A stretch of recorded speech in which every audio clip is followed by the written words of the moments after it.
بسم اللہ الرحمن الرحیم۔ میرے بھائیوں اور بہنوں السلام علیکم۔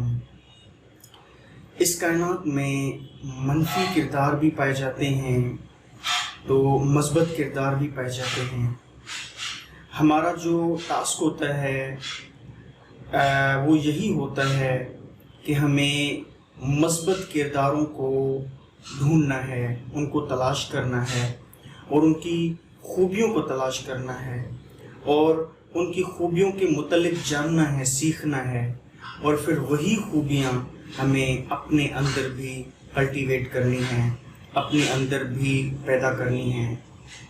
اسی طرح جو اس کائنات میں منفی کردار پائے جاتے ہیں ان کو ہمیں ڈھونڈنا ہے اور ان کی جو خامیاں ہیں، ان کی جو برائیاں ہیں، ان کی جو وہ خصوصیتیں جو انہیں منفی کردار بناتی ہیں ان کو ڈھونڈنا ہے، ان کو تلاش کرنا ہے اور پھر ان کے متعلق جاننا ہے، اور پھر ہمیں اپنے اندر انٹروسپیکٹ کرنا ہے، اپنے اندر جو ہے وہ ایگزامائن کرنا ہے، اپنے اندر جو ہے وہ تھوڑا سا دیکھنا ہے، اپنے گریبان میں دیکھنا ہے کہ آیا وہی بری چیزیں ہمارے اندر تو نہیں پائی جاتی۔ تو میرے بھائیوں اور بہنوں، آج کے سبق میں ہم ایک منفی کردار کے بارے میں ڈسکس کریں گے۔ جی ہاں، وہ ہیں ابلیس، جس کو ہم شیطان کے نام سے بھی جانتے ہیں۔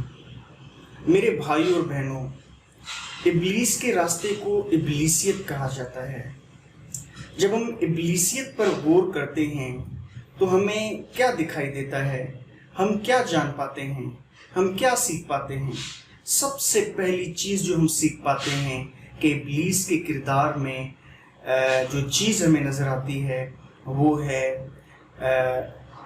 اطاعت سے انکار۔ اطاعت سے انکار یعنی اپنے مالک کی اطاعت سے انکار۔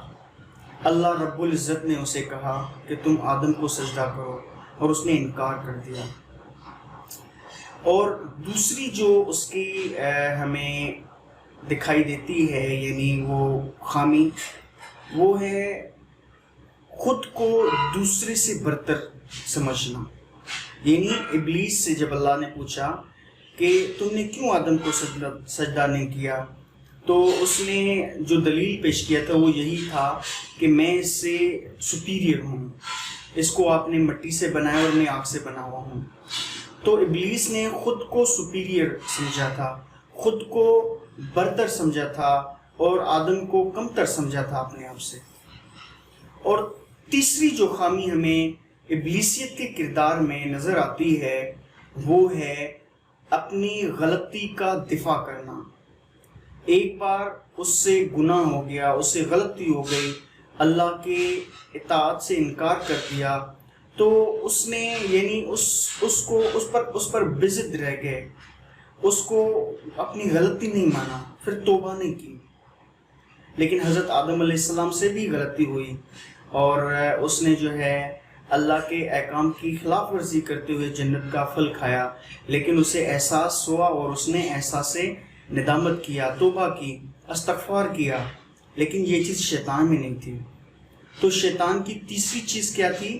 اپنی غلطی، اپنے گناہ پر یعنی بضد رہنا، اس کو ڈیفینڈ کرنا، اپنی غلطی کو غلطی نہ ماننا۔ میرے بھائیوں اور بہنوں، یہ تین چیزیں ہیں، یہ تین خامیاں ہیں جو ابلیسیت میں پائی جاتی ہیں۔ نمبر 1 اطاعت سے انکار کرنا، نمبر 2 خود کو دوسرے سے برتر سمجھنا، نمبر 3 اپنی غلطی کا دفاع کرنا۔ میرے بھائیوں اور بہنوں، ذرا ہم سب، مجھ سمیت ہم سب جو ہے ذرا اپنے گریبان میں جھانکیں اور دیکھیں کیا ہمارے اندر میں ان تینوں میں سے کوئی خامی تو نہیں پائی جاتی؟ کیا ہم اپنے جو بڑے ہیں، خصوصاً ماں باپ ہیں، ان کے احکامات پر انکار تو نہیں کر دیتے؟ ان کی اطاعت کرنے سے انکار تو نہیں کر دیتے؟ ان کی نافرمانی تو نہیں کر دیتے؟ اگر وہ کسی چیز کا ہمیں حکم دیتے ہیں تو ہم ان کے سامنے انکار تو نہیں کر دیتے؟ نمبر 2 ہم یہ دیکھیں کہ آیا ہم خود کو کسی سے سپیریئر تو نہیں سمجھتے، یعنی کسی دوسرے انسان سے خود کو برتر تو نہیں سمجھتے. ہمیں ذرا سا علم زیادہ ہوگا تو کیا اس علم کی وجہ سے ہم دوسرے کو کمتر جو وہ علم نہیں جانتا اور خود کو برتر تو نہیں سمجھتے؟ دولت کی وجہ سے، حسن کی وجہ سے، اور بھی مختلف چیزیں ہیں جن کو بنیاد بنا کر ہم دوسرے لوگوں کو خود سے کمتر اور خود کو ان سے برتر ہم یہ تو نہیں سمجھتے خود کو. اور تیسری جو خامی ہے وہ ہے اپنی غلطی کا دفاع کرنا، یعنی اپنی غلطی کو غلطی نہ ماننا. غلطی ہو جاتی ہے تو آدمیت کا خاصہ یہ ہے کہ اپنی غلطی کا اعتراف کر کے اس پر توبہ کرنا، استغفار کرنا اور اس پر نادم ہونا. یہ حضرت آدم علیہ السلام کی سنت ہے.